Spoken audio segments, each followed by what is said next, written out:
What's happening, YouTube? Don Russo coming at you from my own living room. And today I'm going to be talking to you about what I think is one of the most important principles on guitar. That's called the G-B barrier. At least that's what I call it.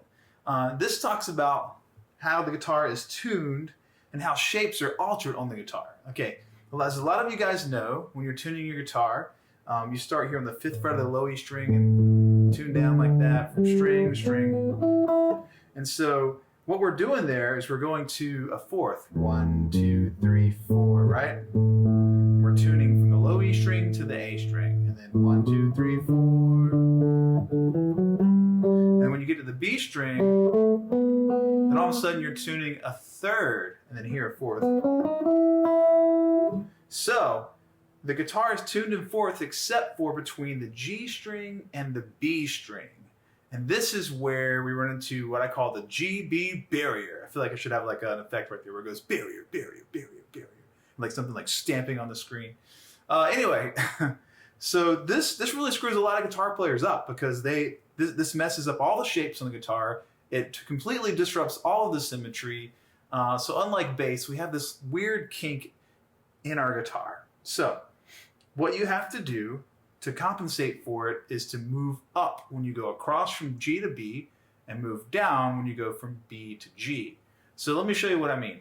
So if I'm on the 5th fret and I'm going straight down, to continue in a straight line, I have to move up 1 right here. And then I'm back into a straight line again. So it's as if we had a straight line on our guitar. And then there was an earthquake and this part shifted forward. So these plates are off center now. So this is what a straight line looks like on the guitar.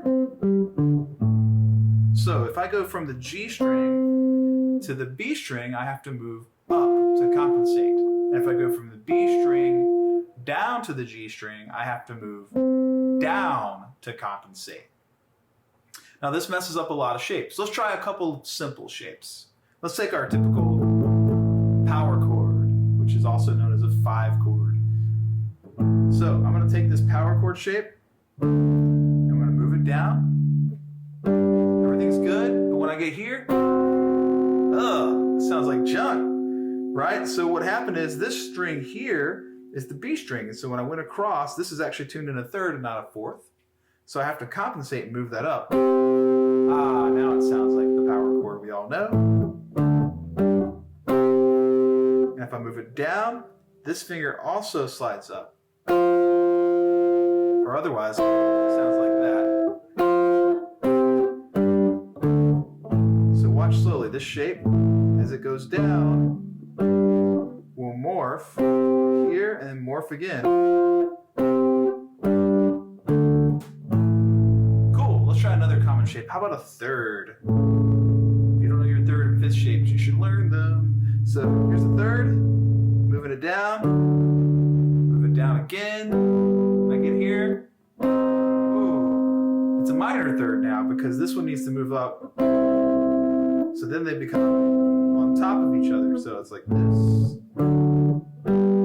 And then when I move this down, that note has to slide up. Move it back. This one goes back down. I move this shape down. This one goes down right here.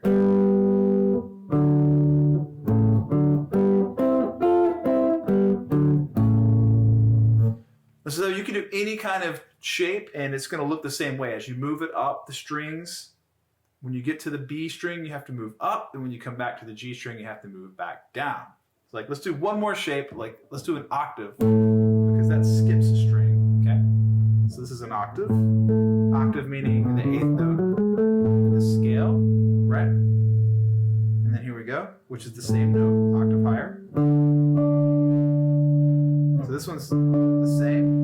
And then I get here, this doesn't work anymore because that hit the B string, so I gotta move it up just like that.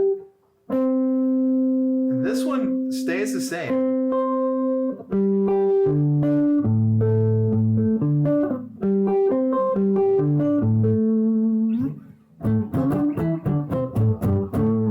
So there's your octave shape moved up each string. Let's see how it affects like our basic chord shapes down here. Okay, so this is really neat. I think you'll like this. So I'm gonna go to the E chord here. See, this is just a basic old E chord, right? I move it down, and this finger here, where my first finger just landed on the B string, so it needs to move up. So it turns into, you guessed it, an A chord. So E and A are actually the same voicing and really the same shape, but it gets shifted by the B string, okay? Now I'm gonna take this A shape and I'm gonna move it up. And that middle note there just landed on the B string. So now I've got a D.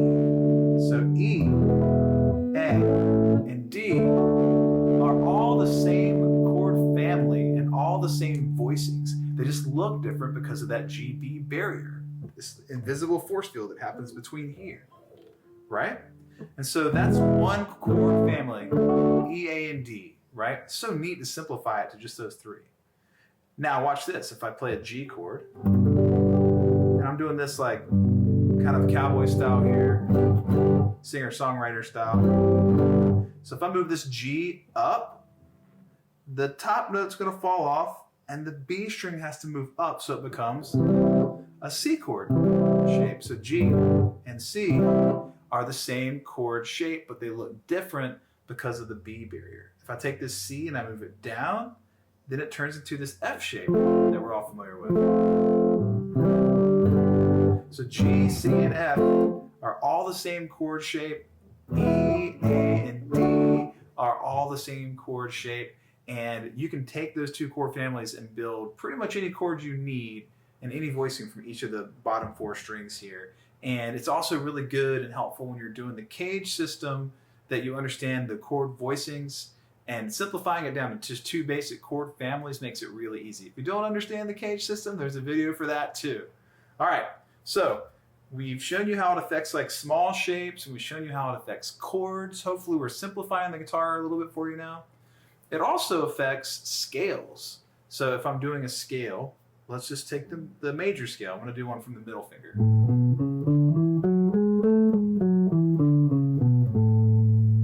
Now move the shape down. No problem. I go here. Wait, what just happened? Oh, the B string. So just gotta move it up. See? Move at the B string. Let's tune that G string up real quick on my guitar. It's sounding a little bit flat. There we go. That's better. So we got.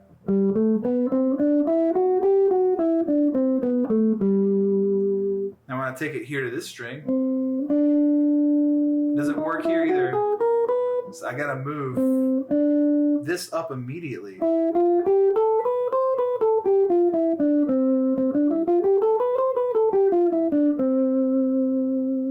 Pretty cool, right? I'm just taking that same scale and moving it straight down. A great exercise is to take the same root note on each string. So like A on the low E string, like this, and then A on the A string, and A on the D string, and A on the G string, and the B string, and the high E string. Good. And I think that was an exercise that I showed you recently in a minor scale video that I did. So make sure you check that out. If you're doing a pentatonic scale like this, you can take that same scale, move it down, and do it from the D. Sounds totally fine. When I go here, it doesn't sound right because I need to move up right there. Then from here, I move up right away on the B string.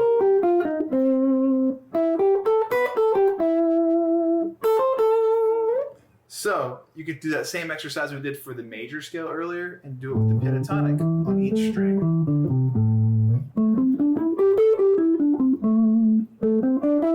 See how I moved up right there?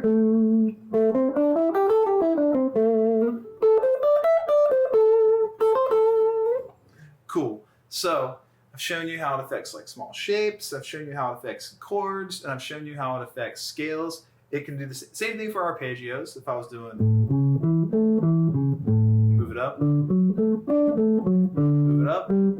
doesn't work anymore. more. So move it up right there. See how both of those notes are across the B barrier? So it was here, but now it's going there because of the B string.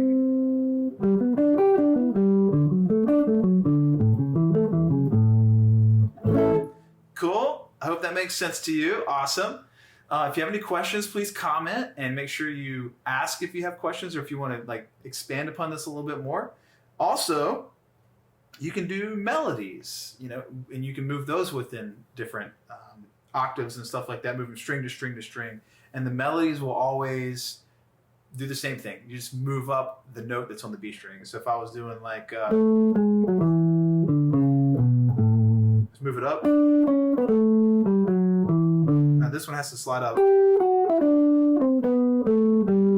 So again, this affects melodies, chords, arpeggios, everything that you're going to play. So everything you do on the guitar is going to have to deal and wrestle with that G-B barrier. And once the faster you understand that, the better off you're going to be, and the easier it's going to be to tackle the guitar, and the less mysterious it's going to seem. All your shapes actually are symmetrical if you just adjust for that G-B string and understand that a straight line on the guitar is like this, not like this.